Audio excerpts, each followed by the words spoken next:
Ajit Pawar versus Yogendra Pawar चक्रव्यूह में आखिर किसकी होगी हार। जी हां, महाराष्ट्र विधानसभा चुनाव के लिए मतदान 20 नवंबर को होगा और ऐसे में एक के बाद एक नई मैराथन मीटिंग अलग अलग राजनीतिक दलों की ओर से की जा रही है।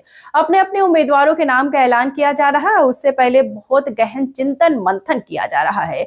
आखिर कौन किसको कड़ी टक्कर दे सकता है। अजीत पवार जो कि एनसीपी के बड़े नेता हैं और अब एनसीपी के मुखिया के तौर पर जाने जाते हैं, वो महाराष्ट्र की बारामती सीट से इस बार चुनावी मैदान में है।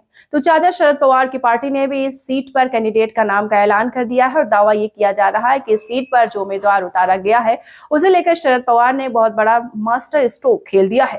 राजनीतिक पंडितों का ये दावा है। हालांकि एक सच ये भी है कि लोकसभा चुनाव 2024 के दौरान अजीत पवार गुट की तरफ से ऐसा ही मास्टर स्ट्रोक खेला गया था और बाद में खुद अजीत पवार की तरफ से उस कदम को बहुत बड़ी भूल करार दिया गया। और उस वक्त भी समीकरण कुछ ऐसा ही था जैसा इस बार विधानसभा चुनाव बारामती में बनता दिखाई दे रहा है।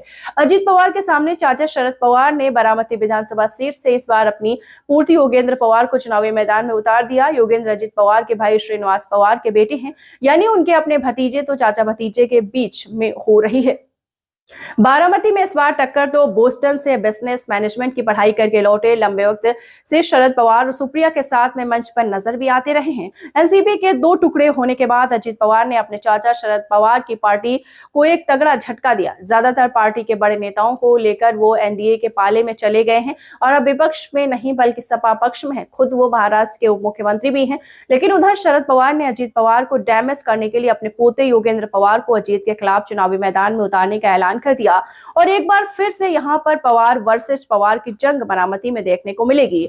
पवार परिवार में अब नए चाचा भतीजे के बीच में जंग होगी। इससे पहले चाचा भतीजे के जंग में शरद पवार और अजीत पवार के बीच राजनीतिक टक्कर मानी जाती थी।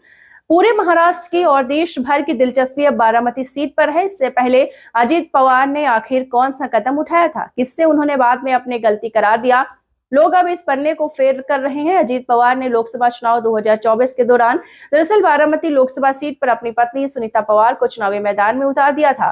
इससे पहले एनसीपी शरद पवार गुट की ओर से लिस्ट जारी हो चुकी है और शरद पवार ने अपनी बेटी सुप्रिया सुले को इस सीट से चुनावी मैदान में उतारा था। सुप्रिया ने इस चुनाव में जीत भी दर्ज की। उन्हें यहाँ अच्छी खासी टक्कर थी। हालांकि बाद में अजीत पवार ने अपनी गलती मानी। उनका कहना था कि अपनी बहन के खिलाफ उन्हें चुनावी मैदान में पत्नी को नहीं उतारना था।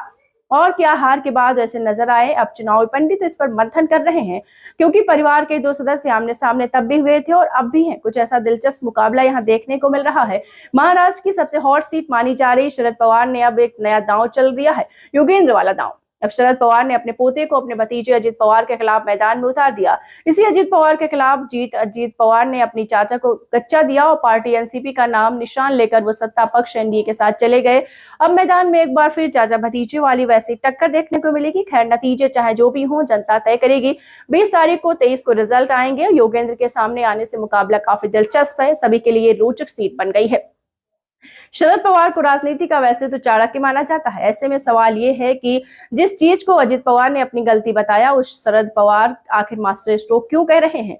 क्या कहीं उनकी कोई बड़ी चूक तो नहीं है। इस वजह से क्या उनके पोते योगेंद्र अजीत को वैसे टक्कर दे पाएंगे जिस तरीके का दावा उनका लोकसभा चुनाव को लेकर था। क्योंकि योगेंद्र अभी राजनीति में ना है। अगर वो अजीत के खिलाफ हार भी जाते हैं तो इस सीधा नेशनल मीडिया की नजरों में आ जाएंगे। पार्टी की नई लीडरशिप के तौर पर प्रोजेक्ट करने का शरद पवार का ये नया तरीका हो सकता है। तरीका चाहे जो भी हो, जनता की नजर इस बात पर है कि बारामती के इस चक्रव्यूह को कौन भेदेगा और अजीत पवार वर्सेस योगेंद्र पवार में आखिर किसकी जीत होगी। इस बेहद अहम और दिलचस्प खबर पर क्या आपकी राय है, हमें कमेंट्स बॉक्स में जरूर बताएं। पढ़ते रहिए fight against criminal daily newspaper.